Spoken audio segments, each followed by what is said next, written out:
Welcome to the Broken Pencil Booking Company Pro Wrestling Podcast infused with hip hop. I am Wood. Made daily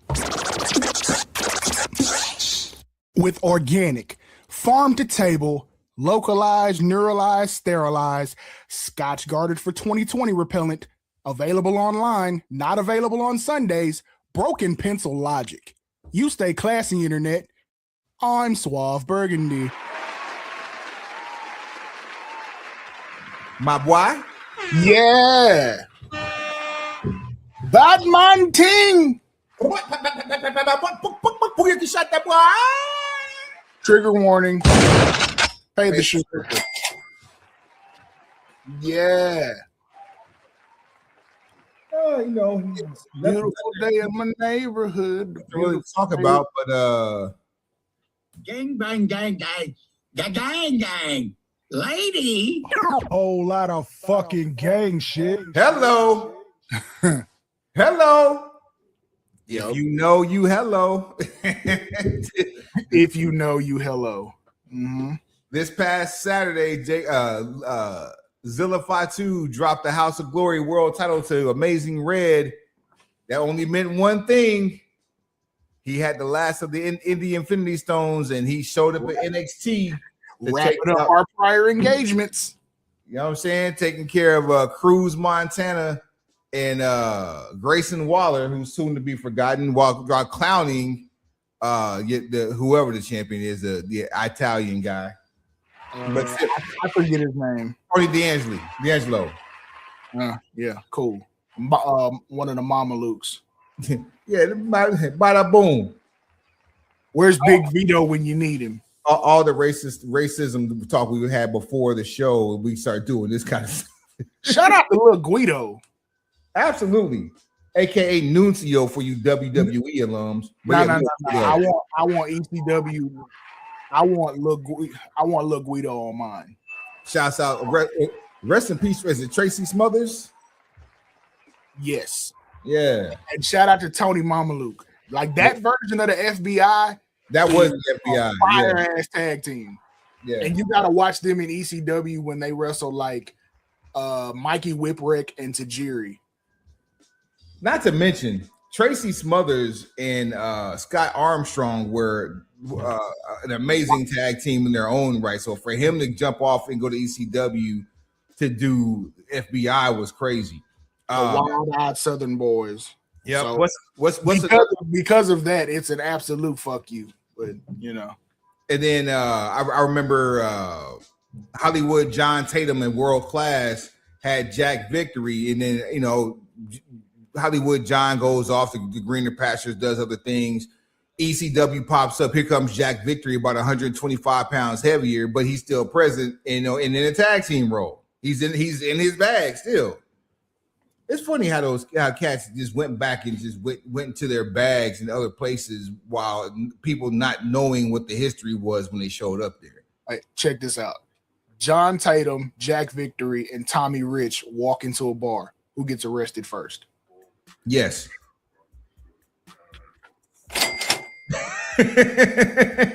How else can I help you today, sir? Circle gets the square. Man.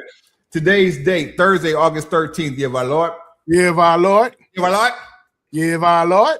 See, here I am tripping and getting caught slipping at the same time. 20 and 20. 6. Mafia. There we go. That's better. So, hey, I put you on game with these little these laptop stands, man. You got yours in use right now? Absolutely. I'm looking at my laptop stand as I'm looking at my Rodecaster Pro 2 now. Does it? I know it helps with the visual, but does it help with the actual the production on your side any at all? So far so good. The being able to see at a better angle is immediately an improvement. Priceless. Yes. So and with that new vantage point, it makes you want to incorporate it in the episodes more. So it's not just like a conduit for good crispy audio. You actually want to use it more in the production. So I probably just need to expand on some of these sounds on my trigger pads. So like there's 3 pages worth, but I'm only really utilizing 1.5. So not to advertise for anybody who's not paying us, but I was looking for things to enhance the new digs for future proofing what's about to happen later on this year. I mean, we're always quality first. Absolutely. And I found something that I wasn't so sold on so much the quality more so than I was the functionality and the ergonomics of the situation based on what I knew was about to happen. This is basic ergonomics. I was amazed at the quality of this piece of gear that I turned Suave onto, that I was put onto, so much so that I bought 2 when I first got them. I bought one for myself, one for my wife.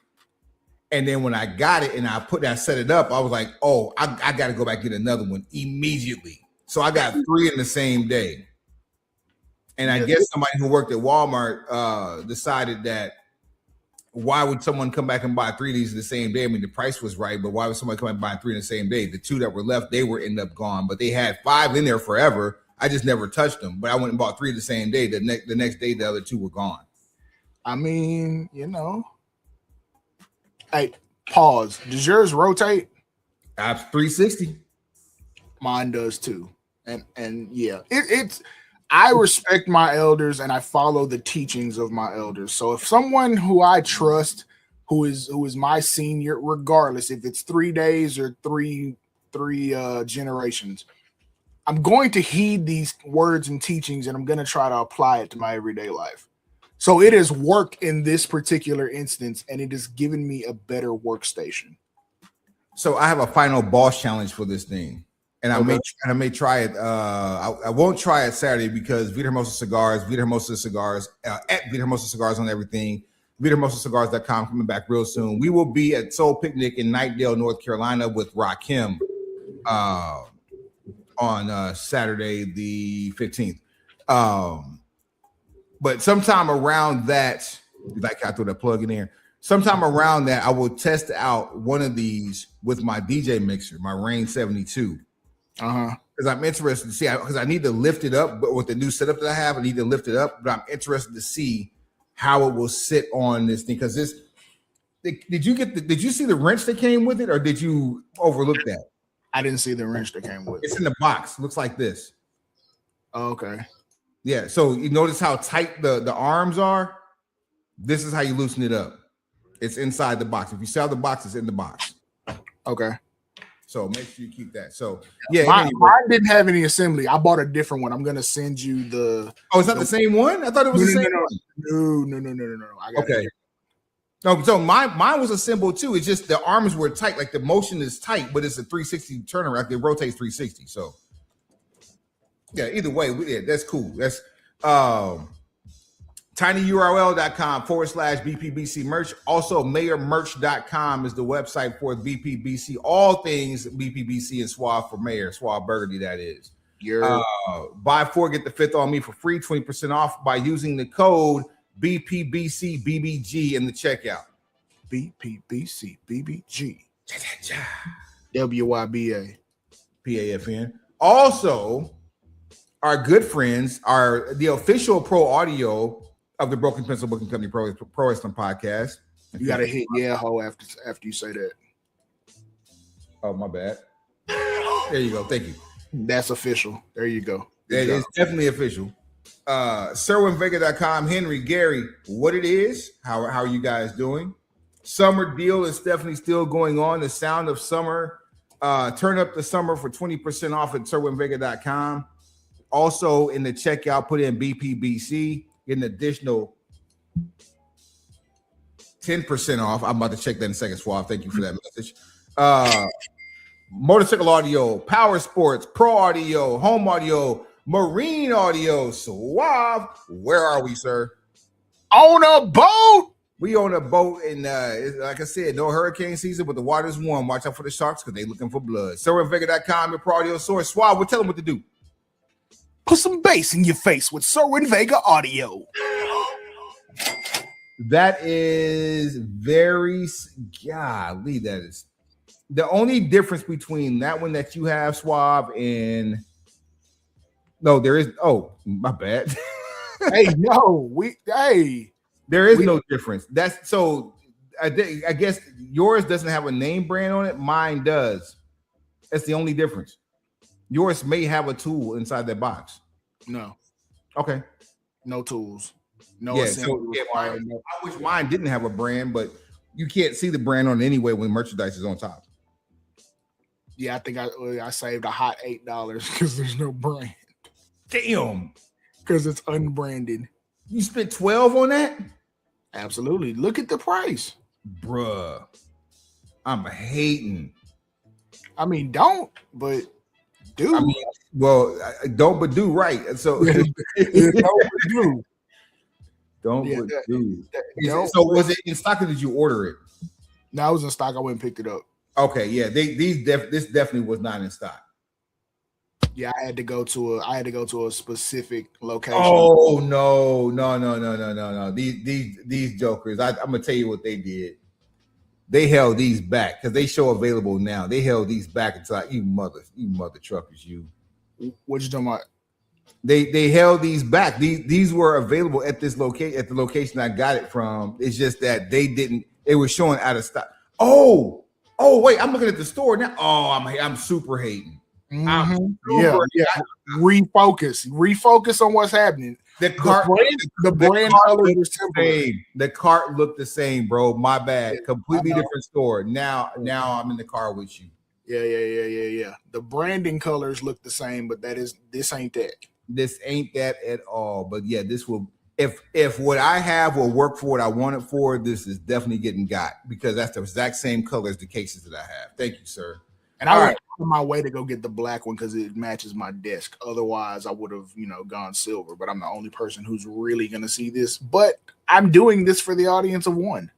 Well, so the reason why I didn't mind the silver is because the rotator on mine is actually black and matches my desk. I don't mind the contrast. Yeah, I want a full blackout kit.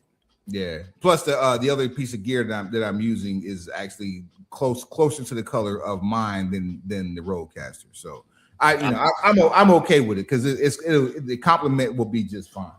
All right. Well, yeet. Yeah. So back on task here. So we ready to get busy and do this the normal way because it's been a long time since we've done back-to-back number shows. Facts. It's usually like 1, 2, skip a few, 99, 100. Yeah. If we were doing numbered shows, we'd be closer to 350 than yeah. The catalog is undeniable still. We're the models of consistency for this whole platform and what's the word I'm looking for? Format. Hello. That's what you're looking for. Hello. Yeah. Hey, I know where to tell you to get the sample from for Hello. The best audio Hello available. I'm gonna send you a message right now. Drive the car, but I'm finna send you a message on where to get the best audio clip from. All right. So we've already touched on Zilla coming home to WWE. We'll come back to him before the end of the show. We've been talking about Midnight Hour, who's showing up at in AEW, when they're going to show up, things of that nature. Last night on Dynamite, Swerve came out with Prince Nana by himself to interrupt the 6-man or the trios tag team segment. It could not be more apparent why Swerve would go out of his way. Hello, Damn it. Okay. Yeah. Remind me to do that tonight. That's done. That is done. Yeah. Swerve went out of his way to introduce himself as someone who needs to vie for a title that he did not care about or have partners for. Why would you come out to do that if you don't have them unless you, have them? So I'm curious to know if this is going to be like a 3-way trios match with mystery partners for Swerve, if they come out beforehand, or if this is a full-blown reveal at Wembley, which we're only a week and a half away from Wembley. I think it needs to be, or 2 weeks away from Wembley. I think it needs to be at Wembley, because if not, then you just, I mean, again, you can sell more tickets if you announce it, but I think that the feeling of someone paying for something that they didn't know was going to show up and the payoff is that big is better than trying to sell tickets based on that idea. Swab, what you think? I'm looking forward to the debut. Regardless, yes. Regardless of any of the semantics that go into the debut, I'm looking forward to the debut because, one, I want to see how Wembley reacts to and embraces the midnight hour once they debut. I want to see what they put together as far as what their new look is going to be, how they interact, what they change about their presentation of the act, what the team name is going to be. Are they going to start off face or heel? Will it be more serious? Will it be more playful, but without the parameters and constrictions of WWE kid-friendly programming? Will they shoot at any point about what's going on or what went on in Stamford? So I'm more interested because I like the midnight hour, and we're doubling down on this midnight hour thing. Yep. Because that's what we have dubbed them now. And if you don't understand why we're calling them the midnight hour, slap yourself. We're not going to explain it. You basically were never paying attention the whole time, which there is a segment of the audience who, for as much TV time as New Day got, don't understand the cultural references. And because they don't understand it, they never gave it any credence and they never got the joke. And the joke continued to go over their head. And then that when you don't have proper context, that's when you start making illiterate, illegitimate claims about the content itself. Proper preparation prevents piss poor performance. WYBA. PAFN. Shooter.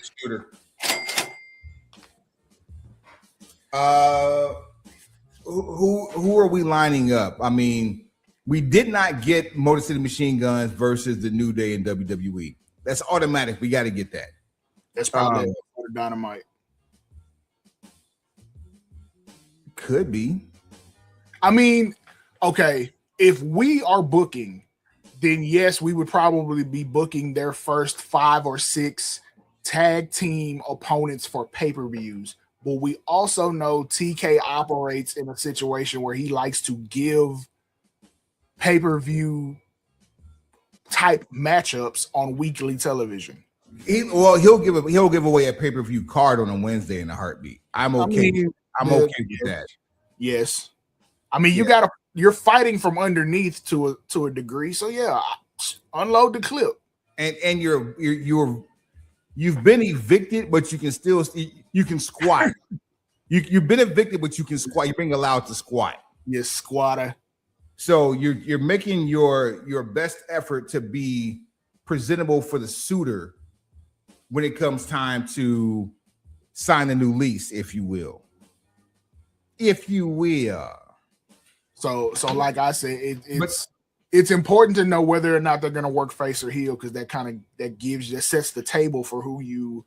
But not really. I'm gonna tell you why that doesn't really matter. You said you can run the table and iron out the next 5 or 6 pay-per-view matches for. It could be Midnight Hour. It could be Motor City Machine Guns, right? Either one of them, because I'm saying them because they're the newest too, right? I could name off 5 teams right now, actually 6, simply because those 2 teams will be in the mix, and you could throw them at either team on either side, and nobody would care who's face or heel. You ready for them? Yes, but then I gotta have a rebuttal once you give them to me. Pause. All right, so we got Motor City Machine Guns. We have Midnight Hour. Right. We got FTR. We got Bang Bang Gang. As much as I don't care for them, they're coming on strong with and being viable contenders. The Dogs. Bang Bang Gang should count as 2 teams. I'm only giving them 1, and I'm talking specifically the Guns. I know you're talking about Juice Robinson and Ace Austin, But I'm talking about Juice Robinson and Jay White. Jay White. So there you go. The ones who had the classic with FTR on Collision. Yeah, the greatest Collision match in history. That definitely for Collision, absolutely. You are not wrong. That's one to go back and watch too. Circle gets the square, fam. I'm also going to throw in there the Hurt Syndicate, and I'm also going to throw in the Demand without Ricochet. So those are teams that you could actually build for the next year around an entire tag division, and there's still even more than that because I didn't even name off the tag team champions in Cope and Christian. Yeah, that was going to be my first note. Like, okay, Cope and Cage need to be on this list. As far as proficient tag teams, I'd actually like to see them work a match with the Outrunners. I think that would be entertaining. I just want them to win. Like they deserve. They're so good at that gimmick. They deserve to win. Look, I'll stop you when you start lying. I can see them doing something with STP. I could definitely see them doing something with the Rascals. You talking about Charlie Bravo and Captain Sean Dean? El Capitan. Boy. You know what I'm saying? Shout out to the gang. Hey, longest reigning. All I'm gonna say. I would say, I ain't gonna say the conglomerate, but you could put on a decent Dynamite match with Kyle O'Reilly and Roderick Strong. Yes. Why not? Why not? I mean, it's the conglomerate. It's just the conglomerate. It's that whole Saved by the Bell vibe is. It's cool for kids. It is what it is. Bang, right into childhood, I guess, maybe. Remind you of like Saturday morning cartoons, man. Saturday morning NBC programming, because this is the shit that comes what they call those cartoons, like Saved by the Bell, you know what I'm saying? About 11 or 12 Central Time is when that shit starts to change into like actual kid. Like live sitcoms, preteen sitcoms. But they consider it like what was that? Power Rangers. They consider Power Rangers a cartoon. I don't know why. I don't know what the definition of cartoon is in that regard when it comes to live action, but if you're using that as an example, then Saved by the Bell would be one too. Zach Morris was as much as a damn character as AC Slater was. Like, what are we doing here? Shout out to the YouTube spinoff. Zach Morris is trash. they would analyze all the times that Zach Morris was just an awful human being. POS, yeah. But give me the point that you gave me before this started about whether or not Midnight Hour works heel or face.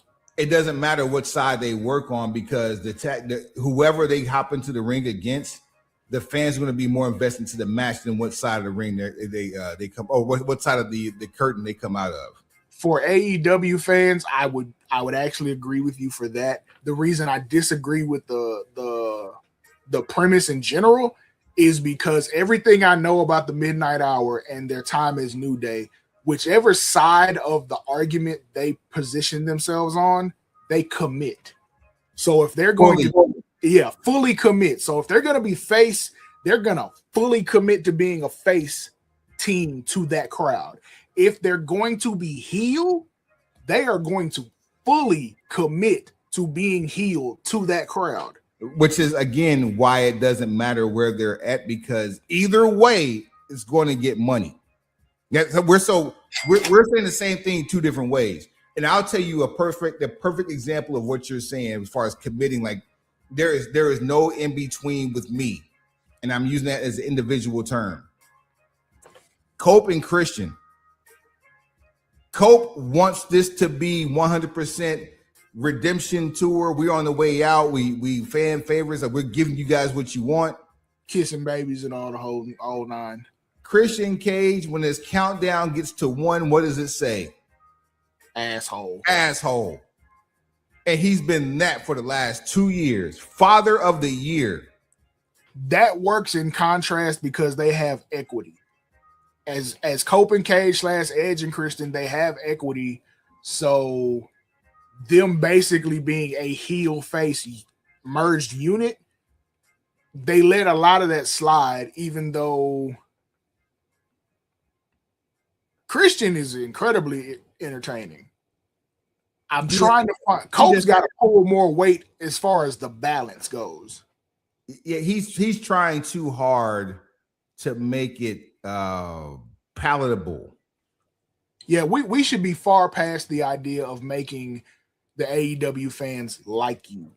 They already do because of all the work you've put in. So like pandering to them, that ain't it. Not to mention how you got introduced to AEW because of your excommunication from WWE. You were sympathetic. We felt sorry for you because you got kicked out of your own faction. What? Come on. So, like, you see what I'm saying? Like, fully embrace the fact that you ain't going back until there's a Hall of Fame induction. Until there's a ring involved, you're not. Yeah. Like you have to commit to AEW the way Kurt Angle committed to TNA.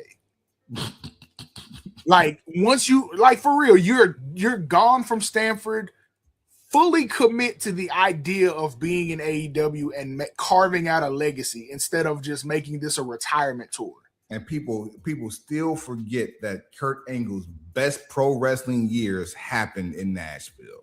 You see what I'm saying? Like fully commit to what is going on in Jacksonville. Do not try to make it Stanford light or do the retirement tour you would have wanted in Stanford. Don't That's do it. Not the same. Be present where you are. Hello? Hello.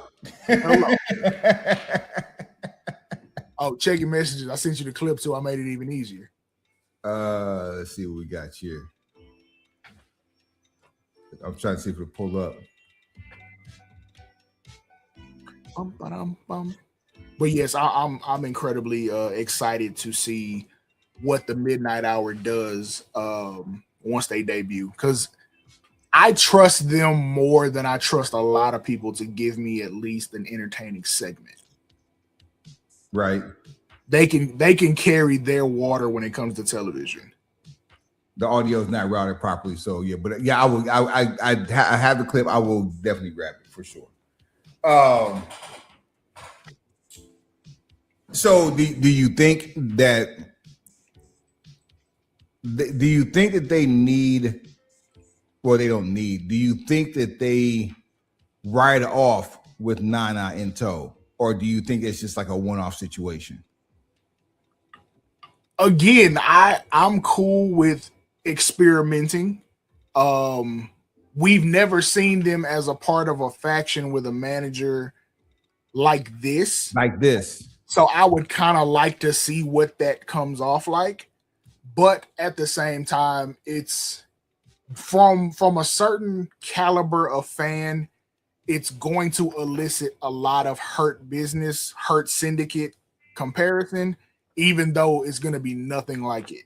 Man, because they look at the head count and they see what those people look like and they immediately say, oh, this must be the same.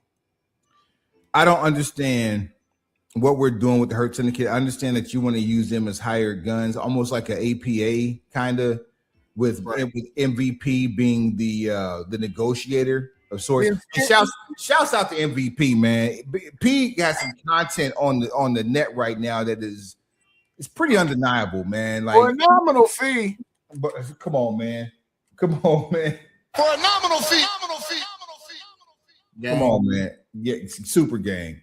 But I don't understand what they're doing with the Hurt Syndicate by and large.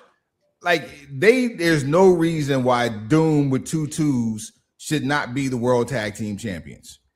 There's no reason why you have a live collision in Colorado Springs and the only time you see Bobby Lashley is backstage.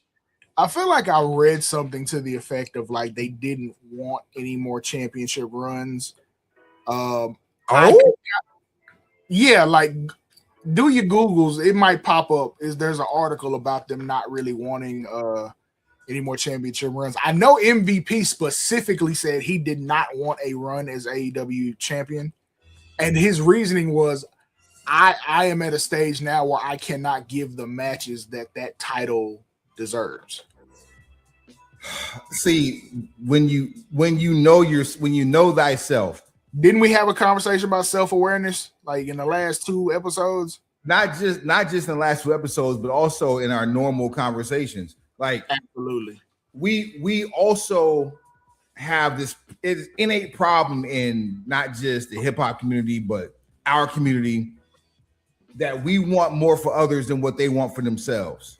Oh, and we're giving more to them when they think that more is actually less. And in my opinion, I say it all the time, less is more. So we're wrong for wanting to dictate to others what they should do with their lives. If they don't want a tag team run and they want to get paid, like I saw something a couple of days ago where Blake Monroe, people were mad at her because she made it to the main roster and is not wrestling. She said, if I can get a pay raise to eat ice cream backstage, I'll do it twice. Say, listen, I really do have to take a different approach to how I look at certain people being in catering when you realize the check still clears. Like, when the check still clears and you don't have to take any of the physical damage that comes along with the job. Yeah, man. Like, okay, prime example. We are beyond irritated at the way the Street Profits are handled. But the check still cleared. So granted, we understand there's time for a little vacation right now, a much needed one. Nah, we ain't even gonna play that game because even before it was time for a vacation, they were booked infrequently and they were spending way more time in catering than they ever should. November to February was hell, absolutely. And every time they would pop out and impress, and then you push them back off TV. Just like with this latest run. Now we understand. To pop out, impress, and tease a split. We're sick of the teasing of the split. They don't need the split. Man, just. I've lost the will to believe that they're gonna do right by the Street. The ability to give a fuck.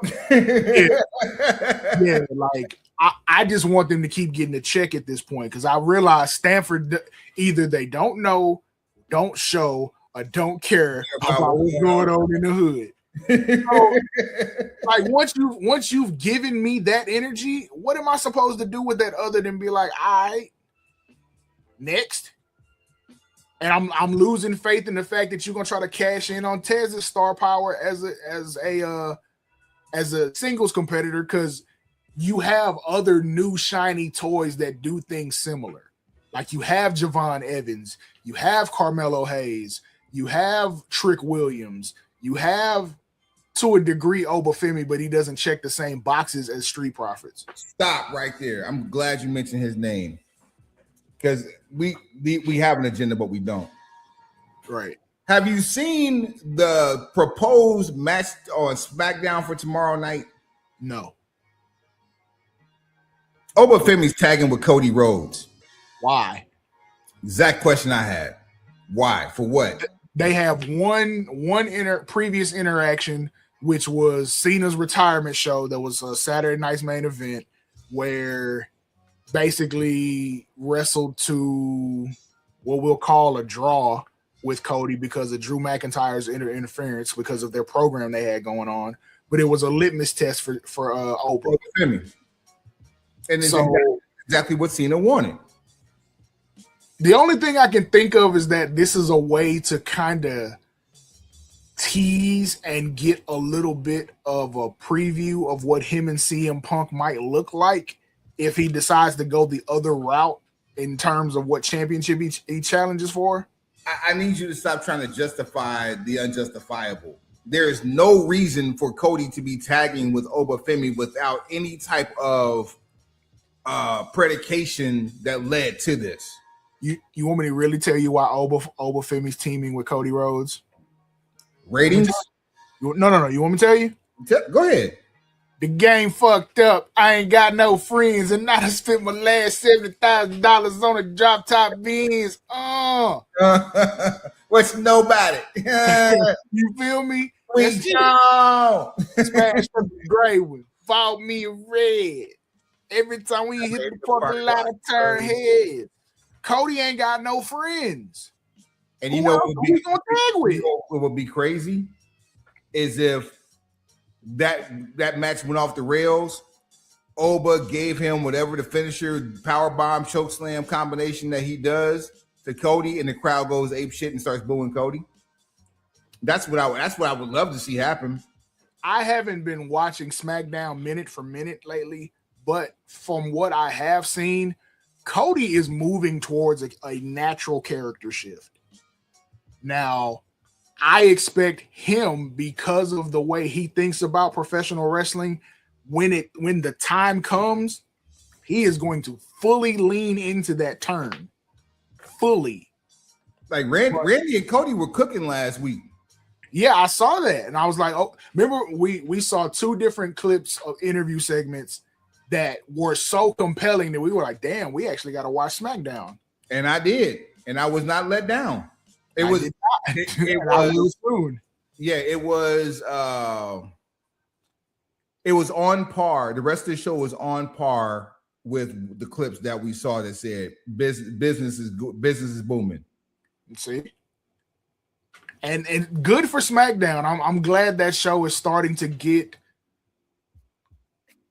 I don't want to call it better creative, but you're getting more compelling performances from a myriad of stars that create a sense of must watch. It's not about, the show's not about one person. There's equal star power to distribute throughout the card, and they're all executing. That's good to see. The 12-year-old in me still can't help but want people like Nick Aldis to actually be a GM. People like Cody to actually think that because he's not in the title picture anymore, that he can be more nondescript, more non-PG. Like all these things that we know have happened in a closed door room with a whiteboard and some tablets and a bunch of water should be more organic.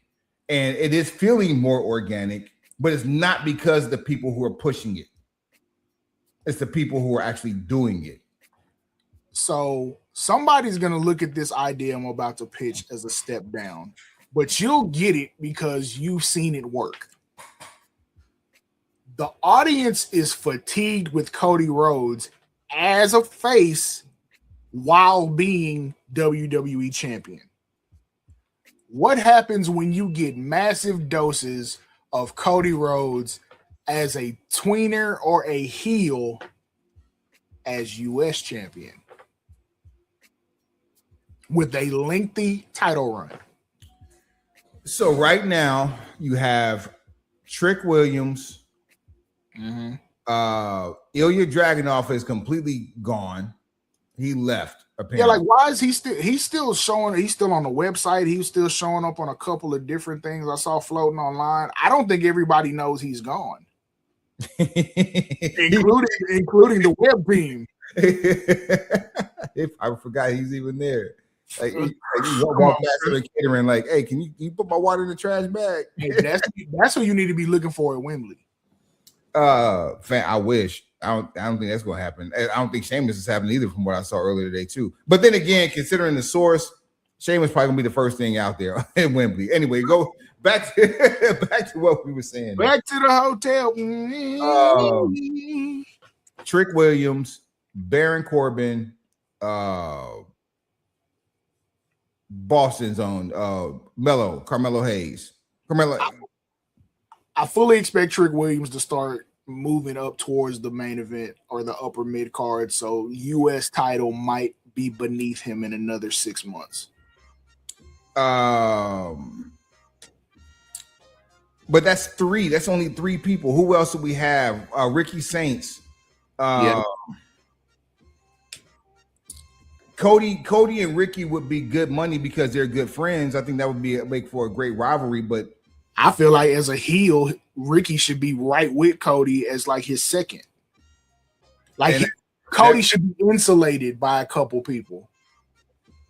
I think that's where it begins. I think that's where the heel persona of Cody that we get this go around begins is with insulation. Because doing it by yourself, you seem like you're trying to be a pragmatist, like you're trying to be a superhero. You get somebody else with you who's actually like literally got your back because of, I don't know, people like Sami Zayn interrupting his matches with CM Punk, people like Drew McIntyre coming back and kicking his face off, people like Randy Orton coming back and giving him RKOs. The world is already against him.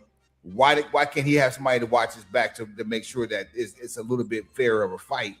So where he looks like kind of like Sami Zayn, where he's telling the truth. I mean, I told you, superheroes always lie to cover up the shortcomings that is the story that they're starting to sell as the truth. Meanwhile, the villain is really the true good guy because he's telling you the truth. He's giving you everything that you're seeing at face value and telling you what's about to happen. You just don't want to see it or hear it. Damian Priest will go in that same category you're talking about. Not Damian Priest. We're not about to see him for a while. Take him out the picture at least until WrestleMania. All right, still looking at the list. Bronson is going to stay on Raw. None of these guys look worth the damn. If I gotta shave time off Priest, I'll say Rumble, but he's off of American TV for the foreseeable future. I think Drew McIntyre probably needs a refresh where he'll hover between U.S. Championship and World Title. I don't see him being able to get a long run out of the WWE title anytime soon. I agree. So almost to the point I could see him being put on Raw just to have something to do. Here's your daily acknowledgement. Is anybody gonna be able to sniff that title next to Oba besides Oba if he decides to go that route? Or if they decide for him to go that route? The only other person that had the only other person that has skin in the game like that would be Braun Breaker. Exactly. And it looks like they're lining him up to be either Oba's next victim or you're just setting up, some turn situation for later. That's going to be your WrestleMania 28 main event, Oba versus Braun Breaker. Unless you happen to get a non-title match because they don't have a title on around either one of them coming up for, I think it'd be a hell of an IC title match, but Braun is a good IC champion. I don't think Oba fits the mold of an IC champion. Oba reminds me of an Ultimate Warrior if he were an IC champion. They put the rocket on him already, so not really. It's like he would spin the block much later, maybe 2 or 3 years from now, and do an IC championship run. Right now, they want to see him run the show. Yep. And okay, since we on the subject of Oba Femi, let me go ahead and clarify this for some people who are having trouble. Every star that comes through WWE's assembly line is not intended to work 30 and 45-minute matches. There is nothing about Oba Femi's physical composition or in-ring style that says we're supposed to do this for 35, 45 minutes. It defeats the purpose of him being bigger, faster, and stronger than everyone if he has to work 45 minutes to get everybody out of there. Please don't tell me you're referring to the Hell in a Cell. No, it's not Hell in a Cell. Okay, these are just generalizations I've been reading about Oba Femi because, as much as he has momentum with the audience, there is a snowball of hate that's rolling downhill about him, and I'm like, worst case scenario, you have lightning in a bottle with a black Goldberg that can cut a promo. Say that again. Run it back. At worst case scenario, you have a black version of Goldberg that can cut a promo. Well, you said we're seeing bars, boy. You wordmatician, you. At worst case scenario, we've seen enough of a sample size to know that in the ring, he's far better than what Goldberg was, even during his hot streak. And for him to have gone 11 minutes is hell about 8 more than Goldberg was doing during 98 and 99. Oba Femi in a cage match with the Flu is better than Bill Goldberg with a world championship win unassisted. So, like, when you did that comparison to the Ultimate Warrior, yeah, it is very much Ultimate Warrior-ish. Like, he's captivated the audience. He has an interest that everyone likes. They listen when he speaks. He cuts great promos. He has an authoritative voice. I don't expect him to wrestle 30 minutes all the time. Maybe at WrestleMania. I was going to say, on the flip side, though, Suave, he would be a perfect U.S. champion. It's just what the titles have grown to mean. Like, think about the U.S. title is more like the TV title. The IC title is like basically the world championship for the wrestler. I think he'd be a great U.S. champion. I don't think he's a fit for the IC title for the IC title represents. Maybe I'm reading too much into it. But either way, a little bit. But when you debut Smashing Brock, then the expectations are different. The audience, whether it be in the building or online, will shit on the fact his first title is a Intercontinental or United States Championship. They want to see him be the guy. Be the guy. First time in, first time out with. Yeah, you've presented him as such, even though you had that brief hiccup at Clash in Italy. We know what the agenda is. We understand the assignment. Obafemi is here to do one thing, that is be champion and drive the car. That's it. For my football aficionados, yeah, there's a QB1, but the number one overall draft pick is a very dynamic individual. Real quick, I'm running over the first round matches once again for the AAA 8-man single elimination tournament that Rey Mysterio is setting up for Mexico City for Roman Reigns. Penta defeated Laredo Kid on an episode of Raw, which was a great damn match. Psycho Clown goes up against La Parka on the 15th, so this Saturday. Dragon Lee takes on Hijo del Dr. Wagner Jr. on the 17th, which will be on Raw. Also on Raw would be Ray Phoenix versus El Fiscal. There we go. Who you got? It's so funny. Last week, I'll come back to that in a second. Last week, AEW was at CDMX, which is the home of CMLL, but the next big AAA show is going to happen at CDMX, which is the arena or the Cathedral of Mexico City. You asked me who I got?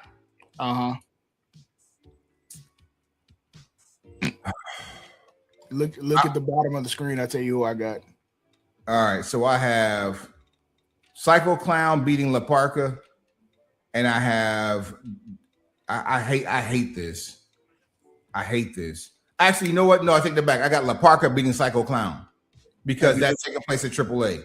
Now, if you look at the bottom of the screen, who I'd say the tournament winner is going to be?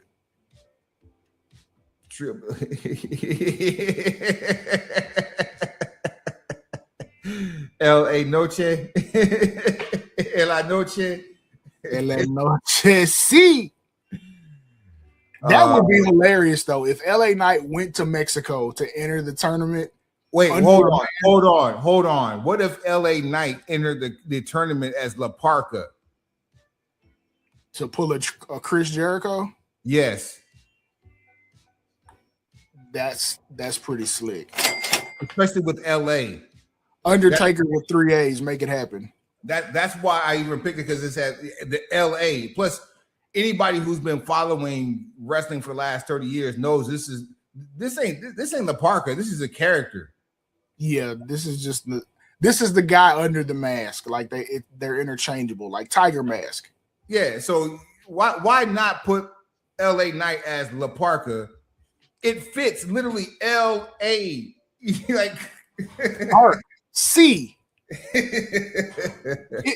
It's funny to me. I think LA Knight's probably going to get his title match at like Money in the Bank. However, this would be hilarious. It would be. You literally have one time to pull this off, and it's right now. Because for me, I feel like it's culture appropriation. If you get anybody that's not a luchador, like if El Grande Americano won this tournament, it's culture appropriation. If LA Knight dressed as LA Park wins this tournament, culture appropriation. Especially because this is to set up a main event on Raw/Netflix in Mexico City. That's where this match is going to happen. I thought for some reason it was going to happen at Triple Mania. Nah, there's a Raw scheduled in Mexico City. The winner of this tournament will meet Roman Reigns. Oh, yep, September 14th. That is a Raw. You see what I'm saying? But it's the Raw. Hold on, let me see. When is Triple Mania? Because I think it's the Raw after Triple Mania. You might get the Usos at Triple Mania. But then again, yep, it's the Raw after Triple Mania. That's why they're there. See. See.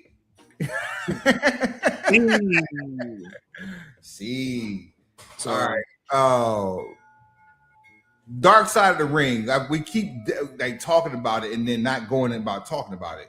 And then give me Penta to win the tournament. Penta to win the tournament. I don't like it, but that's what it's going to be.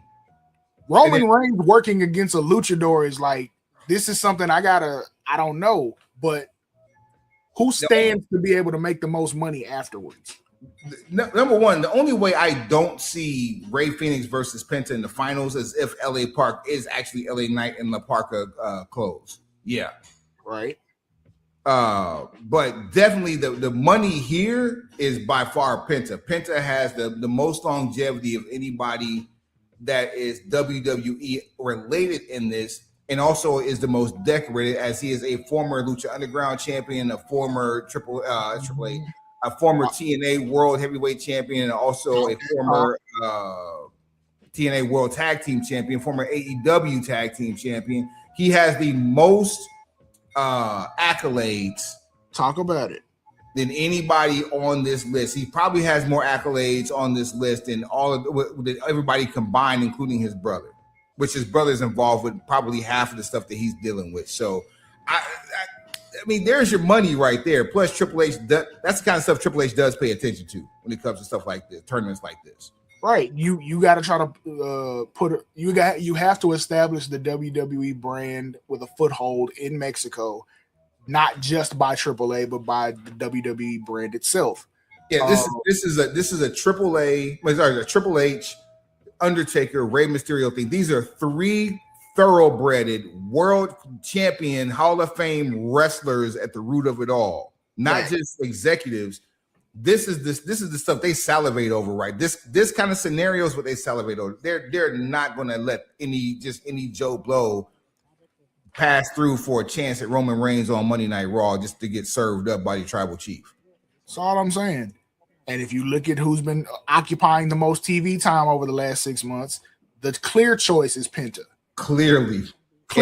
And Rey Fenix has been complaining about his TV time. And it's a litmus test to figure out if Penta can survive in the deep waters of the main event scene. Because he's going to be the most popular guy in Mexico City that's not named Roman Reigns. To this day, him and Rey, one of, if not the coldest entrance in AEW tag team history. Which I would expect Penta's going to have a very turned up entrance for Mexico City. Oh, come on, man. Come on, man. Like, this is probably going to be a must-watch episode of Raw because Mexico ain't no joke as far as how they react for their wrestling.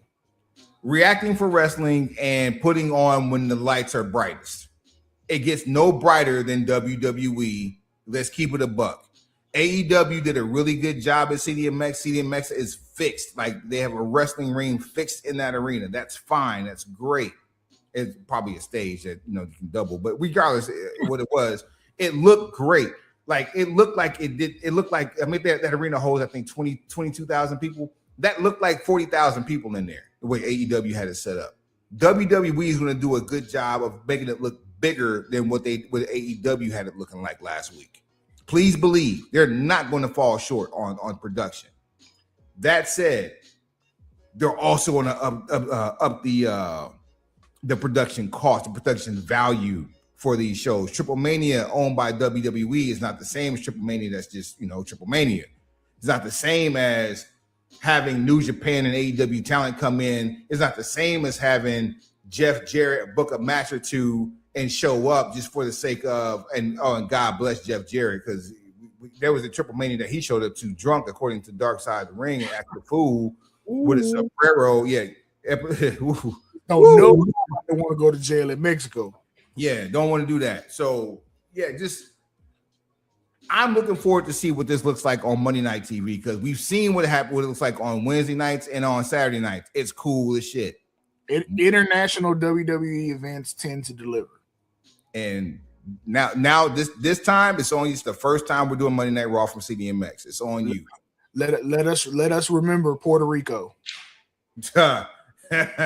Boy, where's Benito at? Somewhere getting some money. Hopefully he's somewhere helping people with some water. God bless people of Puerto Rico right now. Facts. Dark Side of the Ring season 7. So far, we have had Jeff Jarrett's 3 episodes regarding the battle for TNA, which also included a battle for his life. Very eye-opening stuff there. And the one thing I did not appreciate, not that I give a shit, is the fact that it seemed like it was a dedicated hit piece because Dixie Carter decided not to show up here. It was the destruction of the Ultimate Warrior is basically what it was for Dixie Carter.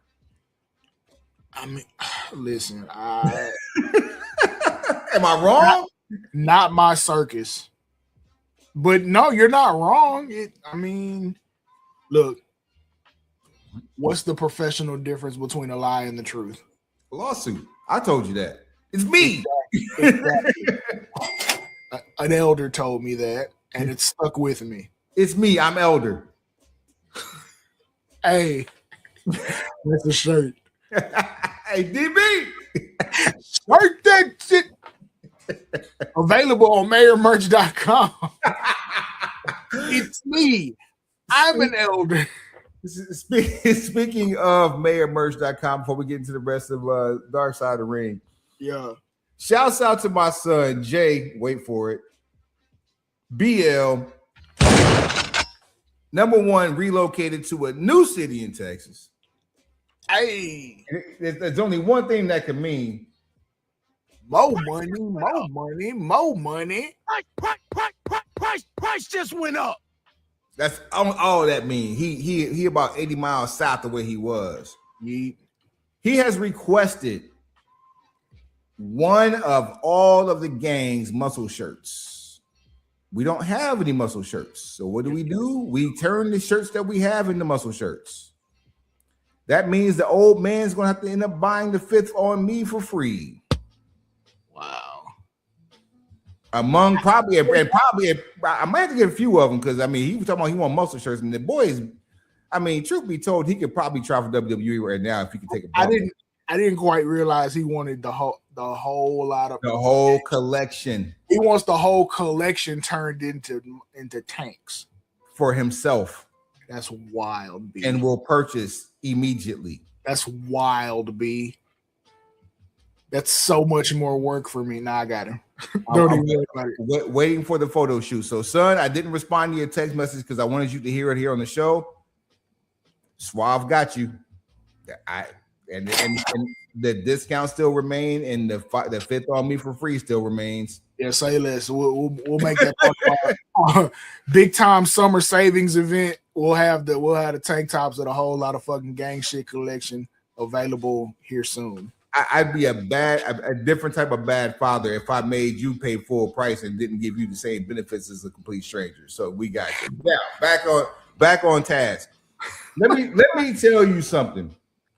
We knew Joe was wild as shit. We knew Joe had some history with some things, and we've seen the episodes with Necro Butcher, and we knew about Axel Rotten and Ian Rotten, the IWA Mid-South. We knew about all these things.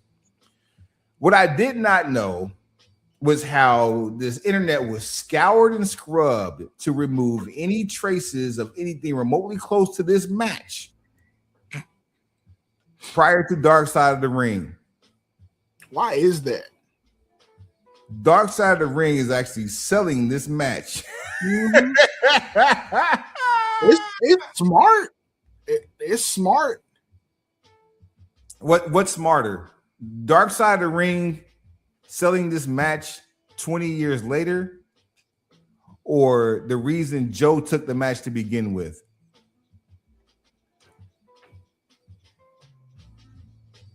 I gotta take the money play over Joe's reasoning. I have to. Because to take Joe's reasoning would go against my moral compass. Joe's reasoning is actually pretty player. It could be considered. It could be considered simpish, depending on who you ask.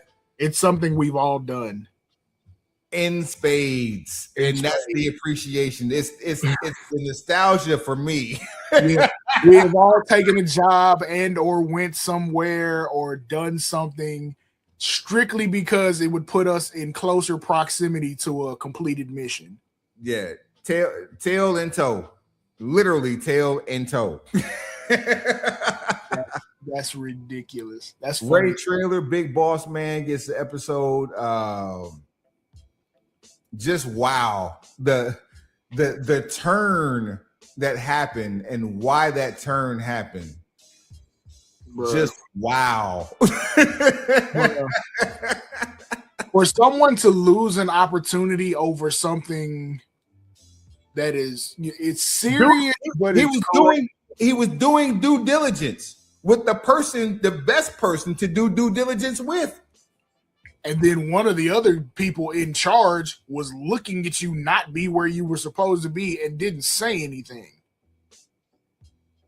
But again, to have something that potentially beneficial derailed because of something so small and correctable is a travesty, considering the litany of shit you let slide from other people.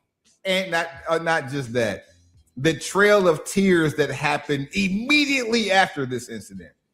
Say, man, just you have to watch it to understand what we're talking about. We're not trying to sweep it under the rug, but there's a reason why we talk about it, so that you can go back and see for yourself and bear witness. Unlike previous seasons when they aired, Vice isn't available anywhere anymore or everywhere anymore. The Viceland app has shut down as part of their bankruptcy. So now you can go to vice.com and watch these, or you can even go straight to YouTube and watch them in full. Actual factuals. For the free. Ultimate Fantasy, The Fall of Renegade. For those of you who don't remember the term or the person Renegade, shame on you. Because you probably thought if your TV was too small that you were looking at a Hellwig or an Ultimate, if you will. And this was not, there was another Renegade, but it did not have the same appearance as the intent behind the Renegade that this episode is about. Go do your due diligence and watch this episode. It is crazy. And there's to this day, missed bag on this guy. I haven't watched the Paul Orndorff episode yet, nor have I watched the Missy Hyatt episode. I can only imagine how much information is left out of the Missy Hyatt episode, as she is the Corinne Steffens of the professional wrestling world.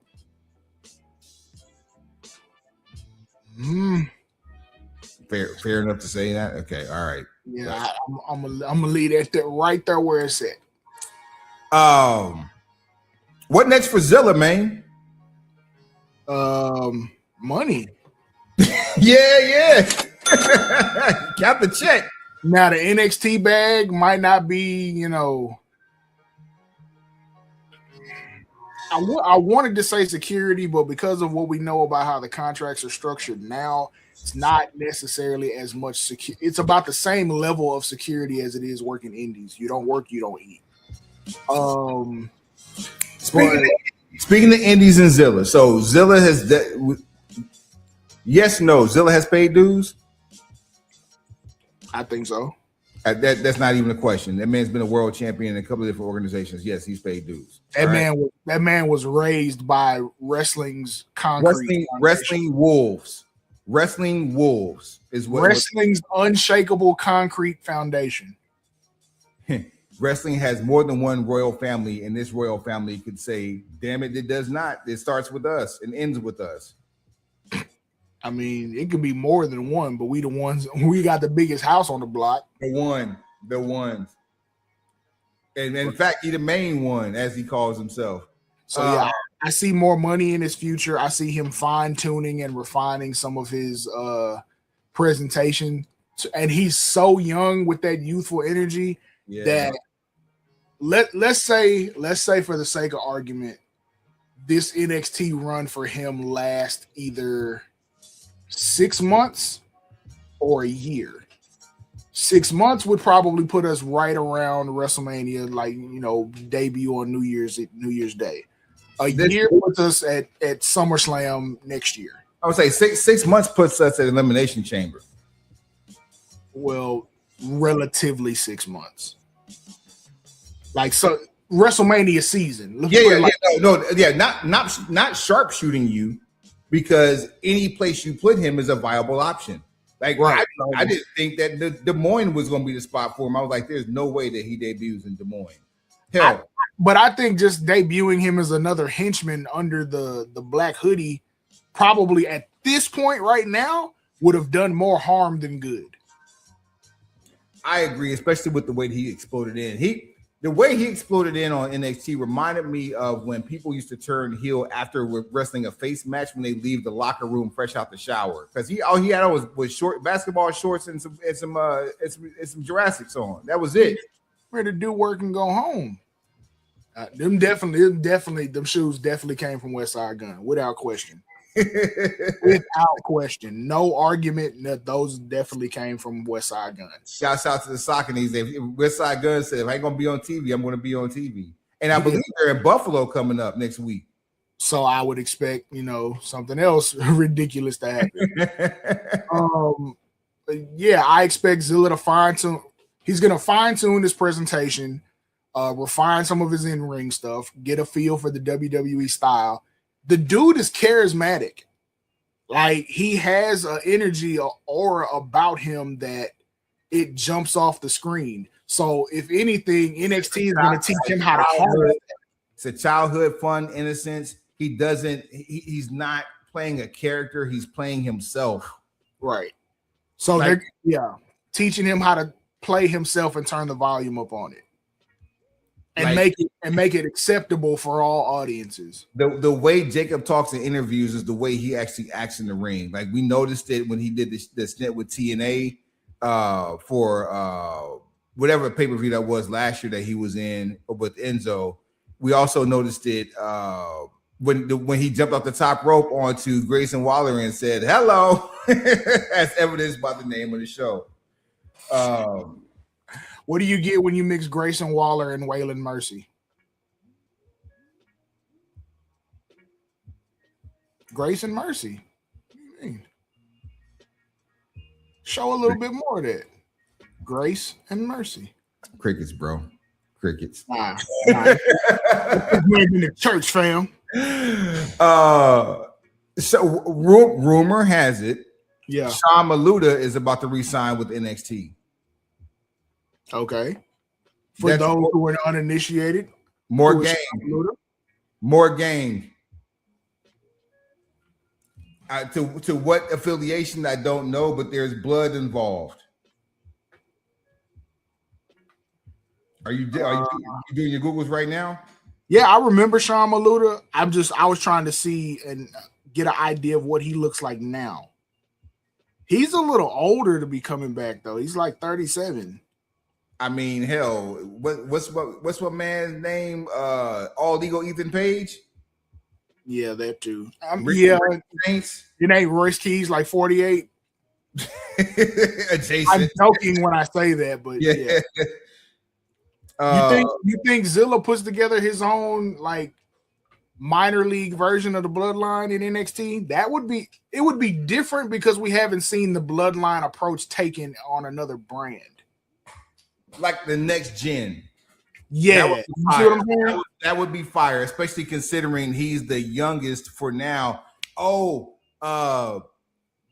Keish's youngest son apparently is about to join the organization too. Which one? Journey? No, that's Jacob's brother. Tom is it Tomiko? What is his name? Let's see. Tomiko Fatu. That's his name, Tomiko? Yeah. Or Tomiko, whatever, however it goes. Yeah. So I'd have to hear the exact pronunciation for their culture, but yeah. Yeah. I have seen him before. Something tells me that he's going to end up around like there should be a Fatu march to the ring in Saudi next year for Mania. Period.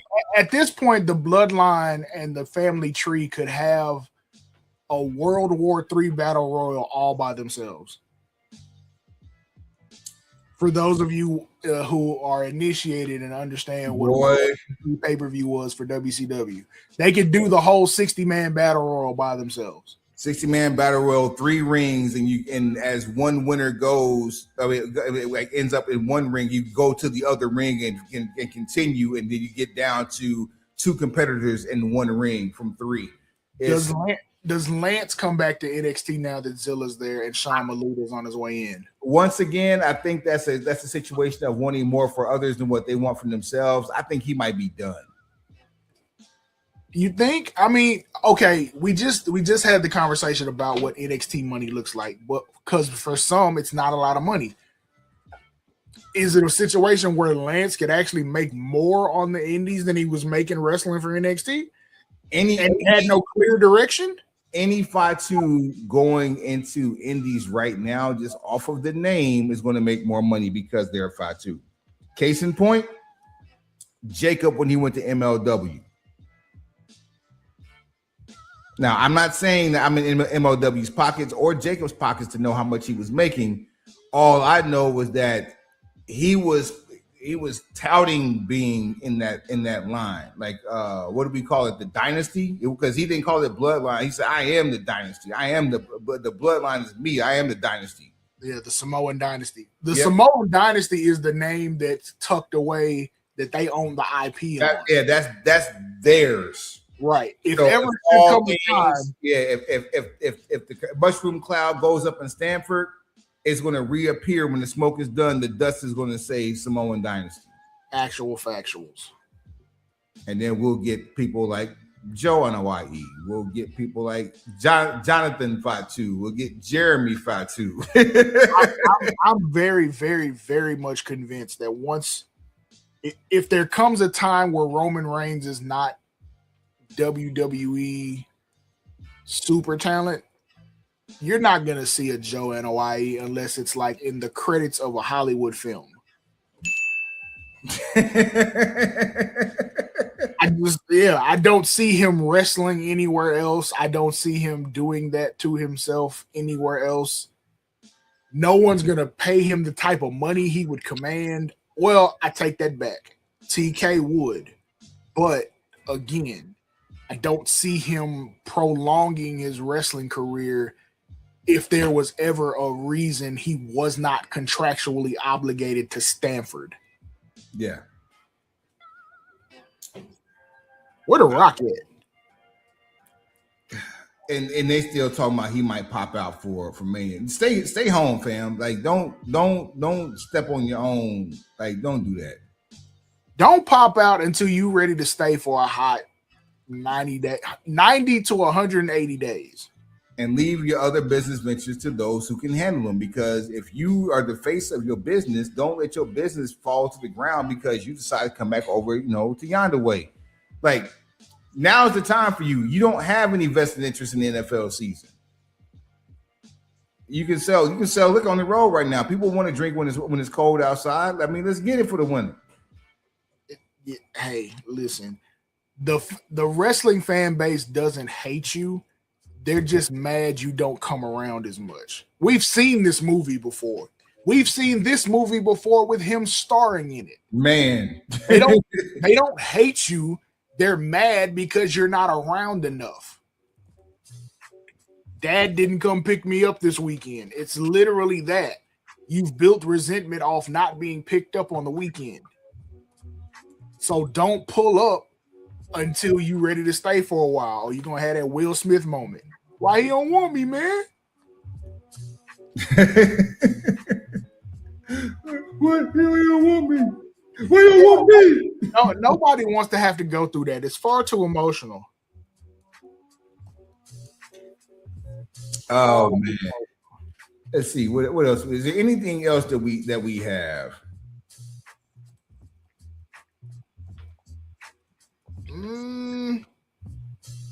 Quit hating on Roman. You look suspect when you do that. Stop talking about what not to talk about in efforts to make yourself look better for your shortcomings about things that you should have been talking about when it was taboo to talk about it. Period. Stop changing lanes in an attempt to omit history. We will never stop being history. And if you want to be on the right side of it, sometimes it's imperative for you to just shut the fuck up. That's why I'm taking to the house. Ooh wee. Pencil pushers, like, rate, share, subscribe, tell a friend, tell that friend to tell a friend, and then tell that friend again. Ooh wee. That's how you end the show. Whole lot of fucking gang shit.